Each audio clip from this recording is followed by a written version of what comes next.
Finally Netflix के दिमाग की घंटी बज गई और इंडियन ऑडियंस को जैसा कंटेंट चाहिए था वो वैसे लेके आया है। मैं यहाँ पे बात कर रहा हूँ अभिषेक बच्चन की 10वीं मूवी की। तो अगर वन लाइन में इस मूवी का रिव्यू करना हो तो मैं इतना ही कहूंगा कि अगर आपको हिंदी मीडियम ये मूवी पसंद आई थी तो ये मूवी भी आपको जरूर पसंद आएगी, क्योंकि इन दोनों मूवी के मेकर सेम ही थे। अब क्या करना चाहते हो? 10वीं मूवी की स्टोरी की बात करें तो चौधरी साहब जो होते हैं वो चीफ मिनिस्टर होते हैं एक स्टेट के, और एक एजुकेशन घोटाले में फंसने की वजह से वो जेल में चले जाते हैं। पर जेल जाने के बाद चौधरी अपने अनपढ़ बीवी को सीएम बनाता है और जेल के अंदर से ही प्रशासन चलाता है, वो भी जेल की सुख सुविधाओं के साथ रॉयल तरीके से। पर जेल में एंट्री होती है यामी गौतम के कैरेक्टर की, जो कि सुपरिटेंडेंट ऑफ पुलिस होती है, और ये कैरेक्टर ईमानदार होने के साथ डेयरिंगबाज भी होती है। और जब चौधरी साहब का सामना होता है इस पुलिस वाली के साथ, तब ये पुलिस वाली चौधरी को अनपढ़ और जाहिल कह देती है और घनी बेइज्जती हो जाती है चौधरी साहब की। तब चौधरी साहब 10वीं पास करने का चैलेंज लेते हैं और इस पुलिस वाले को बड़े ठाठ से कहते हैं कि अगर वो 10वीं पास नहीं होंगे तो वो अगले चीफ मिनिस्टर नहीं बनेंगे। अब क्या ये बंदा 10वीं पास हो पाएगा और किस तरह से ये अपनी पढ़ाई को पूरी करेगा? और चौधरी साहब की जो अनपढ़ बीवी है वो सीएम बनने के बाद क्या गुल खिला रही है? अब क्या वो अपने पति देव का साथ देगी जो जेल में जा चुका है? ये धमाल देखने के लिए तुम्हें 10वीं ये मूवी देखनी होगी। घना घमंड है न तन्ने अपनी इस पोजीशन का। अनपढ़ गवार आदमी। पहली बात 10वीं ये मूवी एक फैमिली एंटरटेनिंग मूवी होने के साथ एक प्योर देसी मूवी भी है, जो पूरी तरह से परफेक्ट तो नहीं है पर मजा देती है, क्योंकि मूवी के अंदर जितने भी कैरेक्टर्स होते हैं वो सारे के सारे देसी होते हैं, फीलिंग प्राउड के साथ। और मूवी के अंदर ओपनली लिबरल्स को टॉन्ट मारा गया है। इससे ज्यादा कितना देशभक्ति दिखाएंगे इस मूवी के अंदर। हालांकि मूवी का फर्स्ट हाफ थोड़ा सा सटायर हो जाता है, क्योंकि चौधरी साहब स्कूलों की बेइज्जती कर देते हैं और बड़े बड़े एग्जाम्पल भी वहाँ पे शो करते हैं।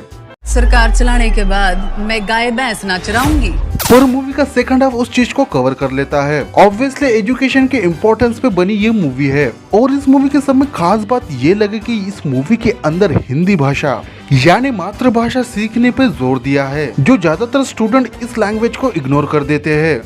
उसके अलावा इस मूवी के अंदर जिस तरीके से चौधरी साहब पढ़ाई करते हैं, यानी हिस्ट्री, मैथ और साइंस के सीखने का जो तरीका होता है, और खास करके हिंदी सीखने का तरीका, जो सच में बहुत ही फनी और इंटरेस्टिंग था।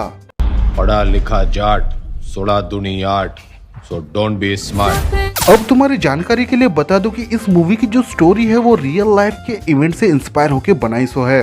हरियाणा के फॉर्मर सीएम ओम प्रकाश चौटाला, जो 86 के एज में 10वीं पास की थी, वो भी जेल से, यानी 10वीं पास करने का ये जो इवेंट था वो बिल्कुल भी फेक नहीं था। इसके अलावा इस मूवी की कास्टिंग और परफॉर्मेंस काफी जबरदस्त थी। अब निमृत कौर और यामी गौतम अपने कैरेक्टर के अंदर बहुत ही परफेक्ट थे, पर जब बात आती है यहाँ पे अभिषेक बच्चन की, जिस प्योरिटी के साथ इस कैरेक्टर को प्ले किया है, इससे ये समझ में ही आता है कि इस बंदे को काफी अंडररेटेड रखा गया है। जिस तरह से अभिषेक बच्चन का टैलेंट है, अगर इसके नाम में बच्चन ना होता तो ये बंदा सुपरस्टार होता। मुझे तो ऐसा लगता है कि इस बंदे के नाम ने ही इसका काम कर दिया। इसके अलावा निमृत कौर इस मूवी के अंदर आपको काफी सरप्राइज करेगी, और fair and lovely girl Yami Gautam भी अपने हर नए मूवी के साथ कुछ नया कर रही है और काफी सक्सेसफुल भी रही है।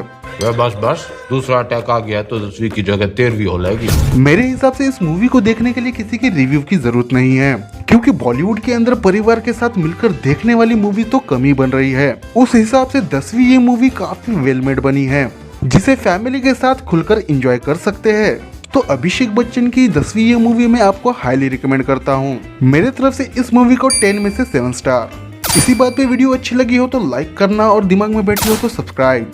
मैं मिलता हूँ किसी नए कंटेंट के साथ। Take care, goodbye. और अगर नहीं कर पाए तो दोबारा सीएम की कुर्सी पे चौधरी ना बैठे।